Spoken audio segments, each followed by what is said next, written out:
Alright, hey students. This is a lecture notes on the first part of ellipses. So write down the title of this lesson, Notes on Ellipses.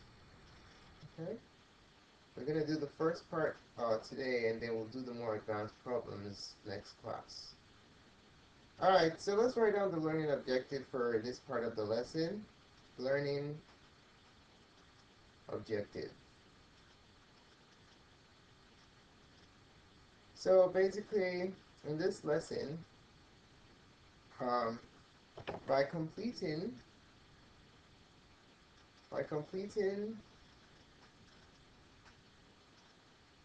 80% of assigned classwork problems,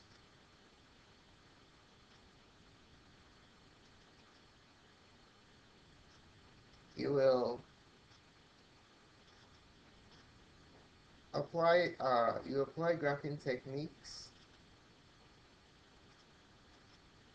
graphing techniques to graphing ellipses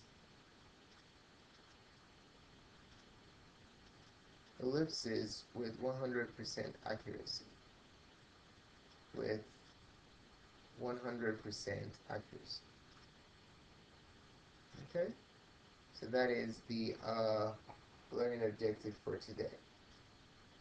Alright, so why learn about ellipses? What's so important about ellipses? So write this down, the application of the concept we're learning today. Application. The application is in celestial celestial celestial mechanics. Okay? Celestial mechanics. Mechanics. Alright, and astronomers basically use this. Astronomers make anything between uh, 115 to 125,000 a year. Okay, that's how much they receive, and you need a PhD in physics or astronomy to get this job. All right, so how do astronomers use ellipses? Astronomers astronomers use your knowledge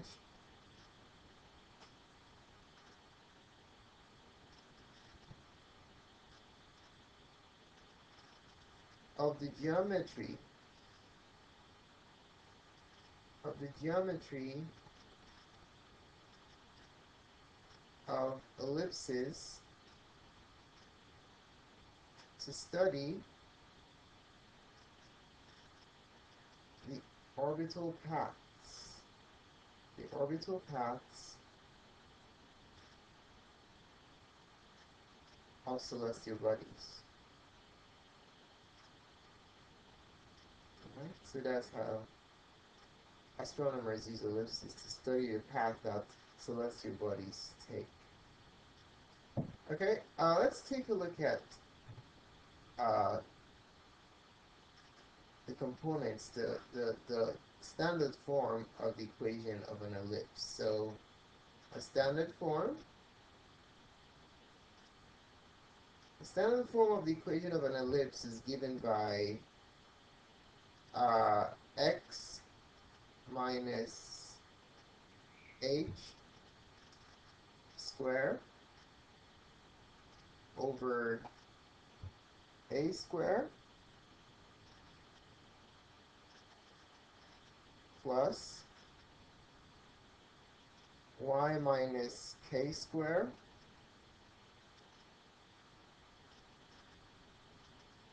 over b square equals 1. Okay, so it always has to be set equal to 1. So additional notes is the axis is you go 80 units side to side. That's on the axis, because the x-axis goes side to side, right? So the number under the 80 square root of that number is the number of units it goes side to side. And then you're going to go b units up and down. Okay, up and down. I'm sorry. Yeah, b units up and down because that's what's under the y. Alright, because the y-axis goes up and down. Where do you go these directions from? Where do you start from? Well, you're going to start from the center. Okay? From the center. Where is the center? How do you find what the center is? Well, it's just like the circle, right? You just take the opposite of the variables next to x and y. So your center is going to be h, comma, k. So there goes your center, hk. Alright? Another thing to remember is the foci. The foci is plus or minus c from the center on the major axis.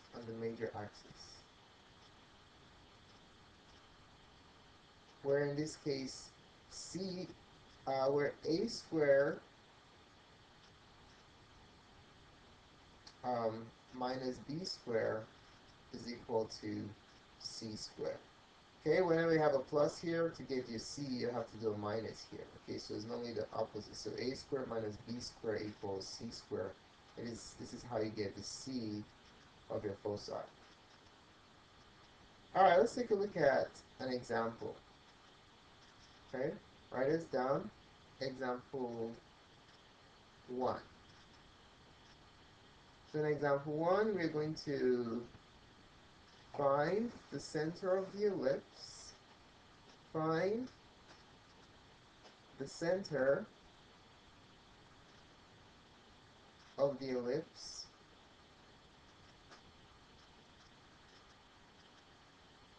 Direction of axis.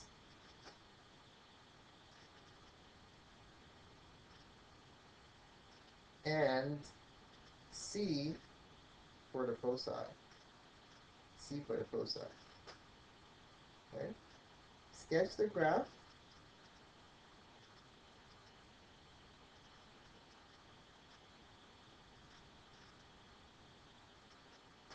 And find the foci and the length of the major and minor axis. Of the major and minor axis. Right? There are a lot of things you have to find on your ellipse, which makes it really fun. So the problem we're going to look at is y plus 2 squared over 9 plus x minus 2 squared over 4 equals 1. Okay? So there you go. How do I know this is an ellipse? These numbers down here are different, and you have a 1 here, and that's a plus. Okay, so that's how you know it's an ellipse. Different denominators, you have a plus, and you have a 1 here. If they were the same and you had a plus, it would be a circle. But since they're different, and you have a plus, that means it's going to go longer in the y direction. That's why you have an ellipse. Alright, so let's find the center first. So to get the center, you do the opposite of the x number. Opposite of negative 2 is 2. And then opposite of the y number is negative 2. So there goes your center. Okay? Now, direction of axis. Direction of axis. Just follow the variables, alright? Y is up and down. Okay? So you're going to go square root of the number under y, which is 9. You root that, you get 3, so you're going to go 3 and it's up and down from the center. Okay? And then, this is a x-axis, it goes side to side. So what you're going to do square root of 4, which is 2 units side to side. Alright, why am I going 3 units, why am I going 2 units side to side? Because that's the direction of your x-axis, x goes side to side. Why am I going 3 units up and down? That's the direction of your y-axis, up and down. Okay, all from the center. C of the foci, C of the foci. So for that, we are going to do c squared equals the big one minus the smaller one. Okay, 9 minus 4. You always subtract the bigger one from the smaller one. So c squared equals 5, and c equals the square root of 5.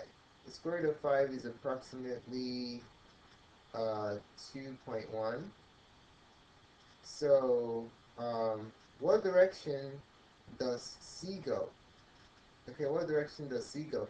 Let me verify the square root of 5 real quick. I want to make sure this is correct. So, the square root of 5, oh snap, is 2.2. Okay, so correct this. This is 2.2.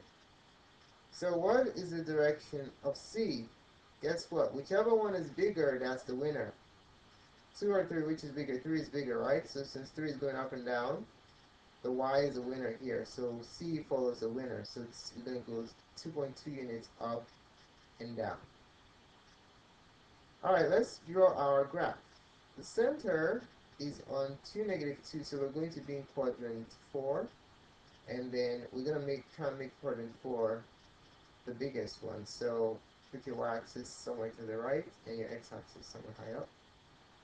And that should suffice. So we're going to go find the center first. Center, you go 1, 2, 2 to the right, and down 2. 1, 2.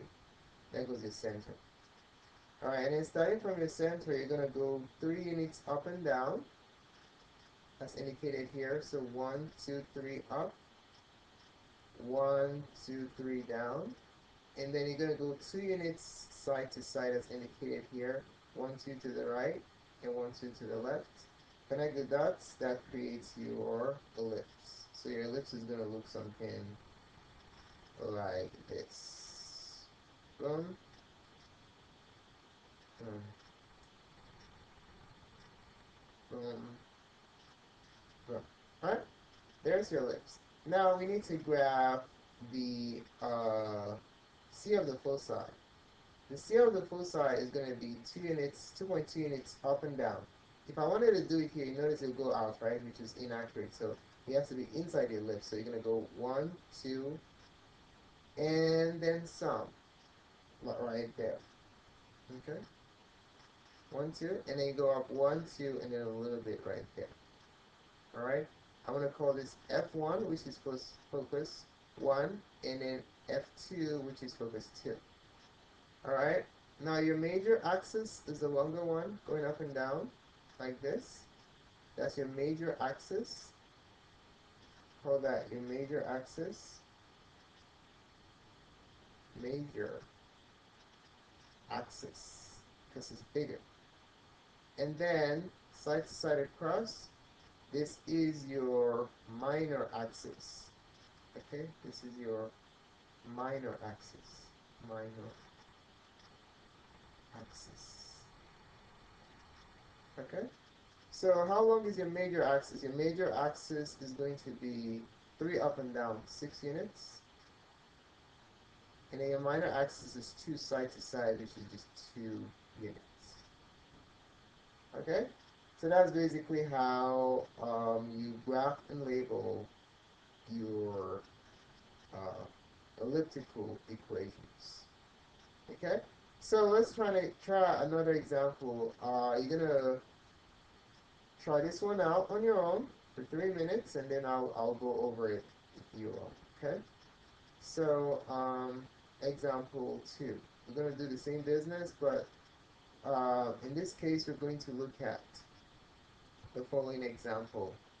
We're going to look at x minus 1 squared over 16 plus y plus 1 squared over 4 equals 1. Okay, so let's do this one. So for this one, we need to first of all find the center. Okay, the center, you do the opposite of these two, right? So the opposite of negative 1 is 1 for the x-axis, and the opposite of positive 1 is negative 1 for your y. Alright, next thing you want to find is direction of axis. Direction of axis. Okay? Now your x-axis goes side to side. So the square root of the number under it, the square root of 16 is 4. So you're going to go 4 units side to side. Y-axis goes up and down. You have 4 under it, so the square root of 4 is 2. So you're going to go 2 units up and down on your y-axis. Alright, now C for the foci. C for the foci. For this one, we're going to subtract the bigger one from the smaller one, okay? 16 minus 4. So you're going to have c squared equals 16 minus 4. So c squared is going to be 12. Okay? So c is basically, you get c by doing the opposite of square, which is square root. So you root the first and the last, and then you get root 12. I need a calculator approximation for this so I can graph it, right? So 12 square root is 3.5. So this is approximately 3.5. Now what direction does this go? What direction does this go? Up, down, or side to side? The bigger is the winner. The bigger in this case is the x, since it goes side to side. So that's the direction that C is going to go in. Not 2, because 2 is too small. It can't contain this number. Okay, it has to be bigger than this number. So we go in the direction of the bigger one. Alright, so let's go ahead and draw this. We know that we're going right and down. We're going to the right and down for the center. So we're going to be in quadrant 4, right? Quadrant 4 will be the biggest one out of all of them. So you can place your coordinate system something like this, and that should suffice. So this is your x-axis, your y-axis, this is your x-axis. We're going to go 1 unit to the right and 1 unit down to your center right there. There is your center. Okay? Now, 4 units side to side, so you're going to go 4 units. 1, 2, 3, 4. 4 units to the east. 1, 2, 3, 4. 4 units to the west. 2 units up and down, 1, 2. 2 units down, 1, 2. And then you connect the dots, there goes your ellipse. Okay, so you just connect the dots to generate your ellipse. Like that. Okay. Alright, so where is the C going to be? The C is going to be side to side 3.5 units. So you're going to go 1, 2, 3.5. That's your first foci, F1. And then 1, 2, 3.5. That gives you F2. Okay? And then you draw your major minor axis. This is your minor axis right here. So your minor axis is shorter of the two axes, and then this is your major axis right here. Okay? So let's label it. This is minor axis. Minor axis. The length of your minor axis is 4, because you're going 2 units up and down. And this right here is your major axis. Major axis. And the length is 8, because you're going 4 units to the right and 4 units to the left. Okay? So, there goes your graph. And that's it. Thanks for watching this video. Remember that this clip is available online. You can review all these steps to gain a deeper understanding of this concept. Okay? Now we're going to get started with the classwork.